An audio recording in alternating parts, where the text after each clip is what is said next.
Welcome back to a Boruto anime review, episode 15. Yeah, I'm at a different location. And, of course, I've got my webcam working again. No more audio only ones for a while. And I got my laptop back. That's the reason why I'm basically people see me now. Yep, I'm at my grandma's house in New York. That's basically where I am. Okay. This episode is called A New Path. Basically, it's just an aftermath episode, basically, of what happened during the first arc of the series, basically dealing with the whole ghost stuff. And we get a chance to see a lot of people from this episode. We get a chance to see Sai, Ruka makes appearance again, which I'm very happy to see him. I'll talk about at the end, basically setting up the movie, which I'll talk about that in a minute because I was so excited to see that. The Boruto movie. Anyways. Let's see, what else? And of course doing something similar to what happened in episode 5, the Battle of the Sexting, where they do like a monster battle, but this time they just destroy Scapling, not the whole Ninja Academy again like they did last time. Yep. Let's see, what else?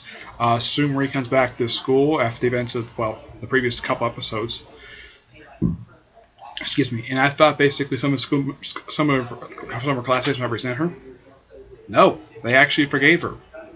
Despite what she did, they are all fine with it. They just wanted their friend back, which, okay, I wasn't expecting that, but okay. Yeah, and Naruto was actually in more than just 1 or 2 scenes. He's actually in a good chunk of the episode, even though, yes, the series focused on Boruto. But yeah, I love the split focus between Naruto and Boruto this episode, which was really nice. And we get a chance to see Hinata first time in a few episodes. We get a chance to hear, and Hawambi, which she's going to show up in a couple episodes, I think just in a few episodes when they do that day at the Uzumaki house, which that's going to be interesting. And Shino basically gets a chance to go visit Sumri when she's in sort of detention. Yeah, it's basically kind of like a blank jail cell, and she's wearing like a gown-ish. And she gets released, no problem. She goes back to school. There's hints, basically. There was a sort of a false red herring that she might get transferred. Nope, didn't happen. But at least everybody was in the episode who's generally part of the series, which is nice. And Boruto basically smiling at her, getting kind of nervous around her, which, okay, fine. And, let's see, was there anything else for this episode? Oh yeah, Boruto basically was a lot of time arguing with Naruto, basically, like, he basically stuck up for her the whole episode, which, okay, fine. Which is great. And I like the fact you get a chance to see Misuke and Boruto basically working as a team. Even though, yes, this kind of sets up their future team, basically, which happens during the events of the Boruto film. But Satoru was not working with them. Basically, just the 2 of them versus the Ino, I think it was the Shikidai Ino Choji formation, which they were like, okay, I guess we just can't stop avoiding this. Let's just do it anyways. Yeah, Ino-Jin, Shikidai, and Chocho basically working together as a team. Something that's been passed down for generations between their respective families. Which, that's good.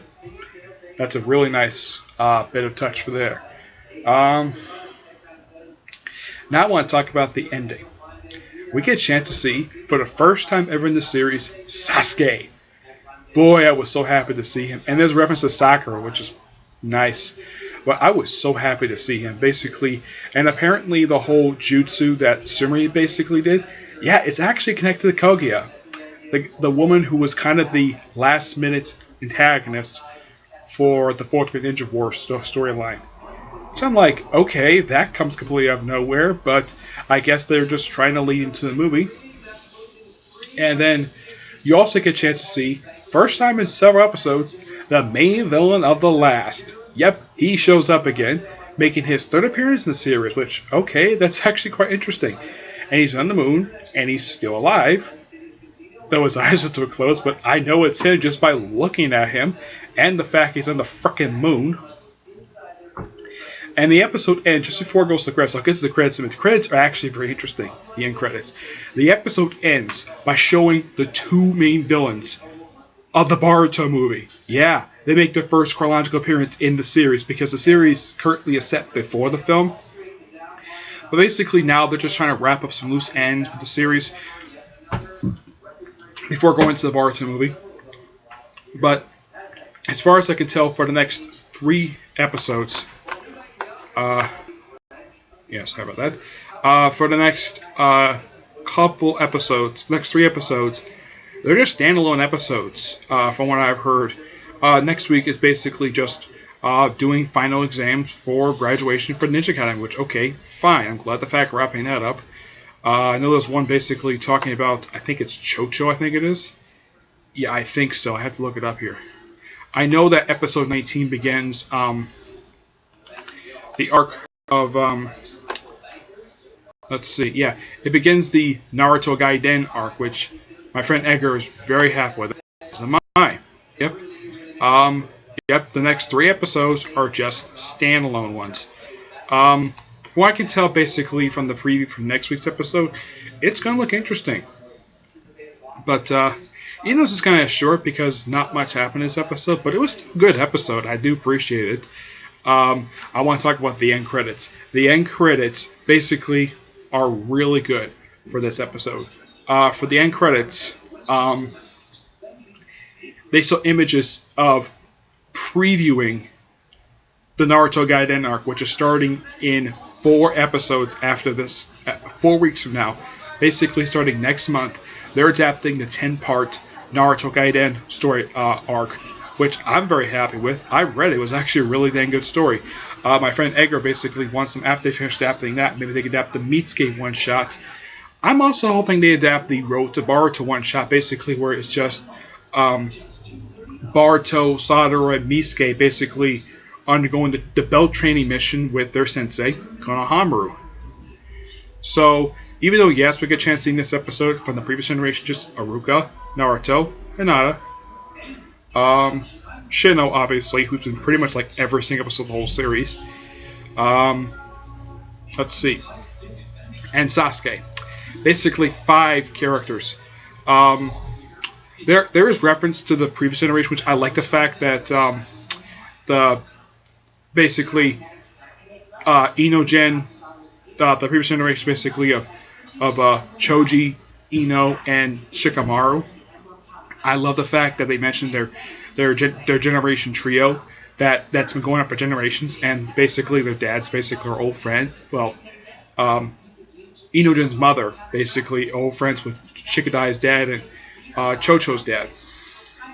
And they just want to continue the tradition, which I do appreciate doing that. And I love the fact that, once again, the TV show, this show basically does show continuity with the movie. Because Naruto suggested to Sasuke that he should come back to the village once in a while. But he's not going to come back just yet because he does that in the movie. So, at least we have another thing from the series where the series does know is set before the Boruto movie, and they're trying to keep the continuity straight. Though, for some reason, in the previous episode, this was never explained. Why in the world would Naruto win the Sage Mode? Why didn't he have the orange eyeliner like he's known for having? Yeah, every time that in the previous show, whenever he went to Sage Mode, his eyes basically got like kind of like this orange eyeliner thing on the side of his eyes. This happened every single time that he did it. For some reason, he went to Sage Mode, and this was never explained of why in the world that he did that in the previous episode. But for 3 episodes in a row, we get a chance to see Naruto, which, okay, that's interesting. I love, and plus we get a chance to see Naruto at the Uzumaki home. I would say this is the first time since episode 12. It's been good 3 episodes since the last time he'd been to the house. Because, you know, last time he was at the house, basically Boruto yelled at him for basically having to leave when they're just starting to have dinner. Yeah. But this was still a pretty good standalone episode. Not much action per se, but it's more of a... I get the reason why this episode happened. They just need to basically... wrap up, basically just do like an aftermath, just tie up some loose ends, while also setting up basically the next couple things. Like there's like I said, there's a setup for the Boruto movie, and there's setup basically for the Naruto Gaiden arc, which, okay, that's awesome. One thing I would like to see the show do maybe after they finish adapting, after they get past the once they get past all this stuff, get past the film, or at least maybe in the Boruto manga, because Sadaru wants to become Hokage. Maybe Naruto can take her as an apprentice because, well, Sasuke has Boruto as his apprentice, so why not Sadaru be Naruto's apprentice? Which, that would be something. But I hope that Naruto finds out that Mitsuki is Orochimaru's son. As far as I know, Naruto still doesn't like Orochimaru anyway, especially since he took Sasuke from the village. And because also he used reanimation. Basically, a lot of people in Lake Village hate Orochimaru for many reasons. For killing the third Hokage, for attempting to attack the hidden elite village, and for pretty much basically allowing Kabuto for using basically teaching Kabuto the reanimation jutsu. Yep. Yeah, so this is a good episode nonetheless. Next week's episode is Crisis, a Threat of Failing, which is going to focus on Dikai and Iwambi, which I'm like, okay, that's interesting. Focus on 2 of the 3 original characters for the series who's gotten some development over the course of pretty much the whole series. Now, Iwambi, basically, in case somebody forget, he made his debut in episode 2. Dikai made his debut in episode 1, and he's been in pretty much most of the series so far. I think he's only missed about 3 episodes so far, which isn't too bad. Iwambi's been a good chunk since then, and I enjoyed the character nonetheless. Also, Middle East in the episode, and he's still doing his usual antics of he gets nervous basically whenever he gets when he's around people, which they still keep that up. Maybe that him, Iwambi, and Dikai be a team. That would be fine. I'm curious though. I mean, I get the fact that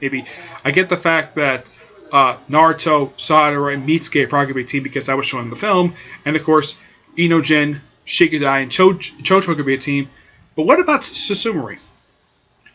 There's some theories of where she can go. Maybe she's going to have her own team. Who knows?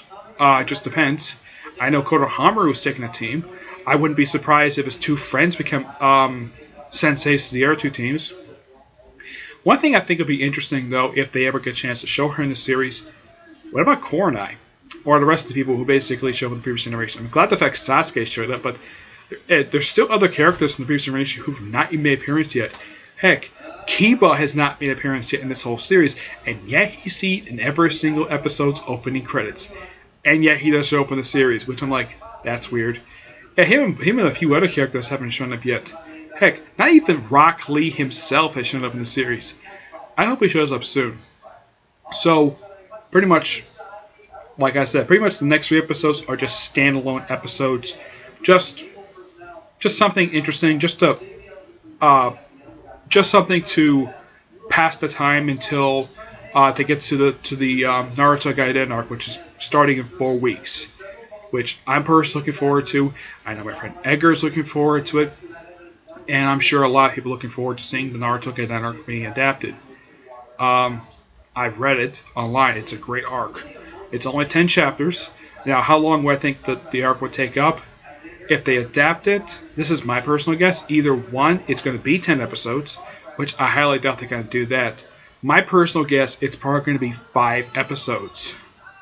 Like they're going to take 2 chapters and combine them to 1. They've done that for the Naruto when they adapted the Naruto manga for the previous Naruto series. They actually did do that, where sometimes they took 2 or 3 chapters and just adapt them to 1 episode, because sometimes basically there's enough material for one 20-minute episode. Yeah, that's happened at times. Like in Bleach, like for 1 episode they adapted 4 chapters. I'm not kidding. That's what they did. They adapted 4 chapters into 1 episode. Yeah. But it just depends exactly what Studio Pair wants to do with the series. Now, I should point out though that the Boruto Next Generation series, Boruto Naruto Next Generation series, is currently the only series that Studio Pair is putting out. I know that Black Clover is starting up soon. I'm not interested in Black Clover at all, but it is by far the only series they're putting out right now, which I'm like, that's weird. I get the fact they're a big studio, and the fact that Naruto, when the Naruto Shippuden series was being produced by them, it was basically, it put them on the map. I mean, the studio only started in the early 2000s.